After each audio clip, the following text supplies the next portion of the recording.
नमस्ते ममता कुकिङमा तपाईँहरूलाई धेरै स्वागत छ। आज म तपाईँहरूको बिचमा एकदमै नयाँ स्टाइलमा सजिलो र छिटो बनाउँदा उत्तिकै सजिलो, खाँदा उत्तिकै मिठो समोसाको रेसिपी लिएर आएको छु।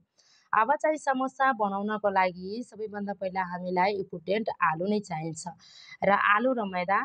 मैले आलु लिएको छु। सुरुमा आलुलाई धोएर कुकरमा राखिदिएँ पानी हालेर सिटी लाग्नको लागि। अब चाहिँ उता सिटी लाग्दै चाहिँ यता मैले लसुनलाई कुटिरहेको छु। यतिहरूसँग खल छ भने मिक्सी छ भने खल मिक्सीमा कुटेर लिँदा पनि हुन्छ।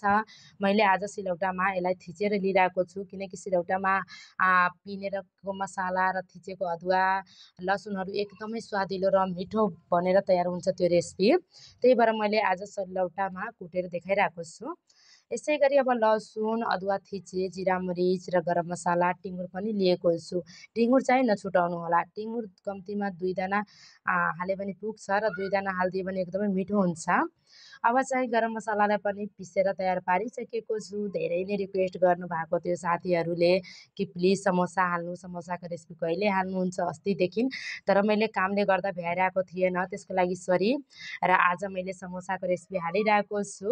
आशा छ कि हजुरहरूले देखेर एकदमै खुसी नै हुनेछ र ध्यान दिएर हेरिदिनु होला र कमेन्ट गर्नुभएकोमा मुरी धन्यवाद। र यसै गरी नयाँ रेसिपीहरू हेर्न मन लागेछ भने कमेन्ट गर्नुहोला, भन्नुहोला, मलाई थाहा होस् र छिटोभन्दा छिटो कोसिस गर्छु यहाँहरूको बिचमा त्यो रेसिपी लिएर आउनको लागि। अब यसै गरी मैले हरियो लसुनको पत्ता र प्याजलाई काटेँ, हरियो खुर्सानीलाई पनि काटिरहेको छु।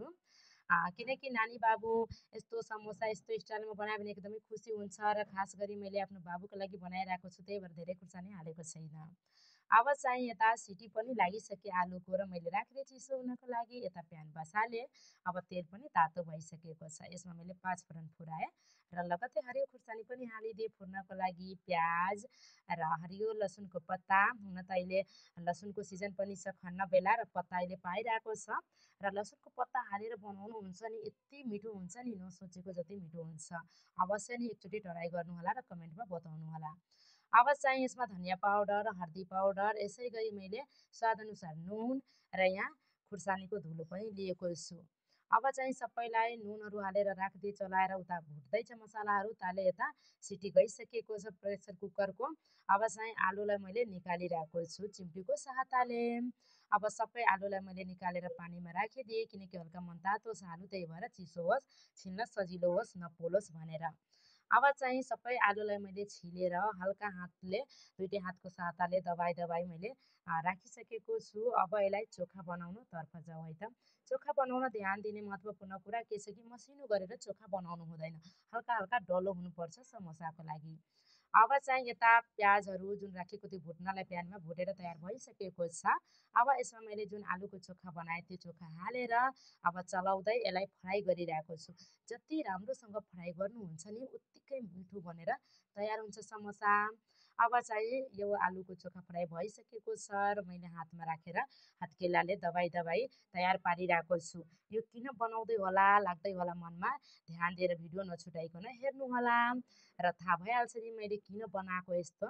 अब चाहिँ एउटा मैले बलमा मैदा लिएको छु र यसमा मैले ज्वानो हालिदिएँ र पानी हाल्दै एकदमै धेरै गिलो नरम पनि मुस्नु हुँदैन, न साह्रो ठिक्कको मुस्नुपर्छ यो पिठोलाई।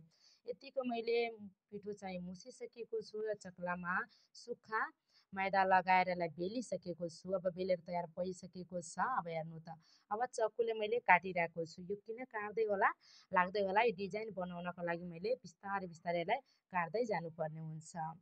अब चाहिँ यसै गरी मैले काटेर हेर्नु आलुको मैले जुन बनाएको थियो चेप्टो आकारमा त्यो हेर्नु यहाँ राखिदिएँ। अब चाहिँ डिजाइन कति सजिलो र कति सिम्पल होइन, एकैछिनमा बनेर तयार हुने म समोसा बनाएर देखाउँदैछु। हेर्नु ध्यान दिएर हेर्नु होला र यहाँहरू पनि अवश्य नै बनाउनु होला। हेर्नु कति छिटो र वाह कति हेर्दै एकदम हेरौँ र खाऊ त्यस्तो समोसा एकदमै बनेर तयार भइसकेको छ र बाँकी भएको समोसा यसै गरी मैले बनाएर तयार पारिसकेँ। दुईटा मैले देखाएँ यहाँहरूलाई।